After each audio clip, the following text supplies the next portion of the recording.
Hello, good morning student, welcome to TSN। Good morning student statistics का chapter number 4 और 5th video है हमारे इस चैप्टर का। स्टूडेंट ये हम फ्रीक्वेंसी पॉलीग्राम है। अब फ्रीक्वेंसी पॉलीग्राम के बारे में नेक्स्ट वीडियो, जो पिछला वीडियो हमने पूरा कर लिया था, फ्रीक्वेंसी पॉलीग्राम है। Frequency polygram is a plane boundary by straight line. आपको पता है, आपने बार डायग्राम बनाया था, बार डायग्राम के अंदर कंपोनेंट भी बना लिया आपने, सिंपल भी बनाया है, तो इसके अंदर भी बार डायग्राम जैसे ही बनेगा। Frequency polygram is an alternative to histogram, वो भी हिस्टोग्राम जैसा है, and is also derive from histogram itself, वो भी हिस्टोग्राम जैसा ही है, परंतु क्या बनाता है, ये लाइन से डिपेंड होता है। अब यहाँ मैं आपको एक चीज़ अच्छी तरह से पहले डिस्क्राइब कर देती हूँ। Frequency polygon can be fitted to the histogram for studying the shape of the curve. The simplest method of drawing is frequency polygon is to join the midpoint of the top side. यहाँ आपको diagram के अंदर mid point नज़र आ रहे हैं सभी के। देखो ये यहाँ से एक लाइन ज्वाइन करते हुए आना है हिस्टोग्राम को। यहाँ ये एक फ्रीक्वेंसी डिस्ट्रीब्यूशन में यही मेन आएगा। It leaves us with the two end way away from the baseline, dying the calculation of the area under the curve. The solution is to join to the two end point thus obtained for the baseline at the mid value of two classes. ये mid value को zero frequency से शुरू होगा और mid value तक जाएगा। Broken lines or dots may join to two end with the baseline. Now the total area under the curve पूरा आ जाता है, like the area is the histogram represent the total frequency simple size in. So frequency polygon is the most common method to present grouped frequency. Underline कर लीजिएगा, ये group frequency distribution को बताता है frequency diagram. अब यहाँ पर आप देखेंगे, एक इजीली आपको मैं बता देती हूँ ग्रुप। अब यहाँ ग्रुप बताया हुआ है, आप इसे डायग्राम को देखेंगे, मैं आपको डिस्क्रिप्शन नहीं पढ़ रही हूँ। यहाँ एक्स एक्सिस पे नंबर ऑफ वेजेज अर्नर लिखाया है कि कितने वेजेस हैं, और यहाँ पर बताया है क्लास फ्रीक्वेंसी, ये ग्रुप्ड में आती है, ये आपको यहाँ पर फिक्स बता दिया गया है। नेक्स्ट हमने बता दिया था कि 2 पर इतने वर्कर्स जो थे वो 2 पे अर्नर्स थे, इतने अर्नर्स थे, ये यहाँ पे थे, परंतु हमने इनका क्या निकाला, इनका हमने मिड पॉइंट निकाला। मिड पॉइंट में कैसे निकाला हमने, फ्रीक्वेंसी कर्व में मिड पॉइंट निकाल लिया और मिड पॉइंट के आधार पे हमने इसको कंटिन्यूस क्लासेस में फ्रीक्वेंसी पॉलीगॉन बता दिया। यहाँ आपने देखा होगा कि जो मिड पॉइंट था, जैसे इसका मिड पॉइंट आ रहा है, ये वाला पॉइंट यहाँ पर आ रहा है, ये पॉइंट सबका मिड पॉइंट ले लिया और वो मिड पॉइंट हमने इस लाइन से ज्वाइन कर दिया, तो ये क्या कहलाया, फ्रीक्वेंसी पॉलीगॉन कहलाया। यहाँ पर आपने यहाँ पर ये देख लिया स्टूडेंट। इसके बाद हमारा इसको अगर हम लाइन में रिप्रेजेंट करते हैं तो हम लाइन में भी कर सकते हैं, इजीली उस लाइन को हम रिप्रेजेंटिंग शो कर सकते हैं। नेक्स्ट आता है फ्रीक्वेंसी कर्व। अब फ्रीक्वेंसी कर्व फ्रीक्वेंसी लाइन ही होती है जो अभी हमने पढ़ा। The frequency curve is obtained by drawing the smooth free hand curve passing through the points of the frequency polygon as a closely as possible. जितना closely हम इसे रिप्रेजेंट करेंगे वही आएगा। It may not necessarily pass through all the points of the frequency polygon, but it passes through them in closely as a polygon. यहाँ आप ये देख रहे हैं फ्रीक्वेंसी पॉलीगॉन बताया गया है, कैसे स्मूथ कर्व बताया है ये तो, और फ्रीक्वेंसी के आधार पे बनाया हुआ है।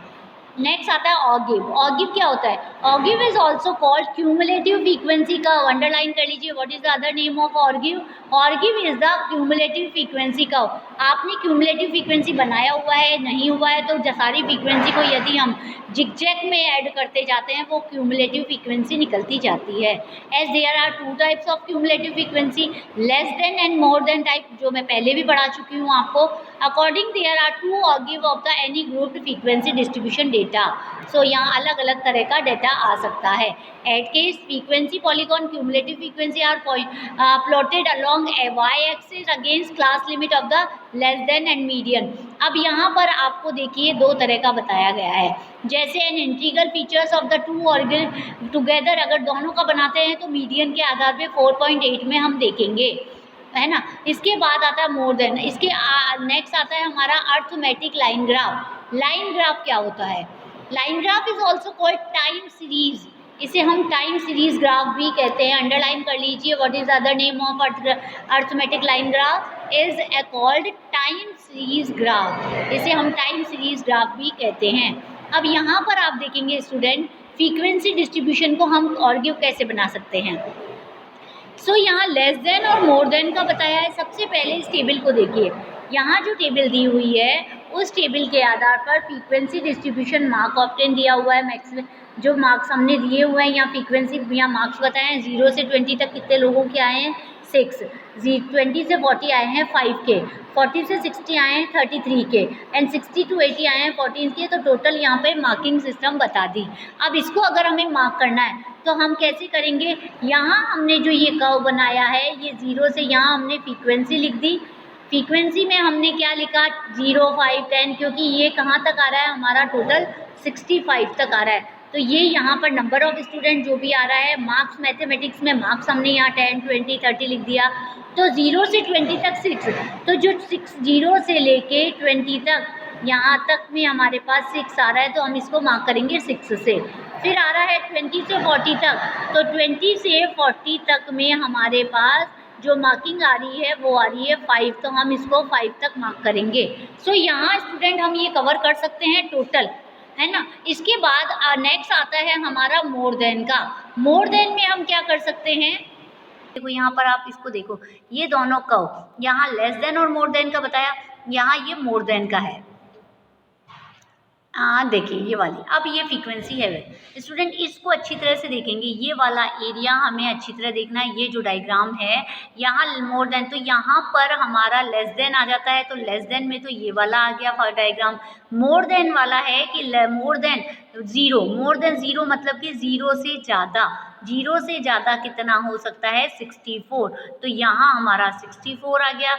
इसके बाद 58 आ गया हमारा, इसके बाद हमारा 53 आ गया, और यहाँ आ गया 20। तो जो ये लाइन मिली है इसको हमने बना दिया, ये हमारा क्या कहलाया मोर देन का।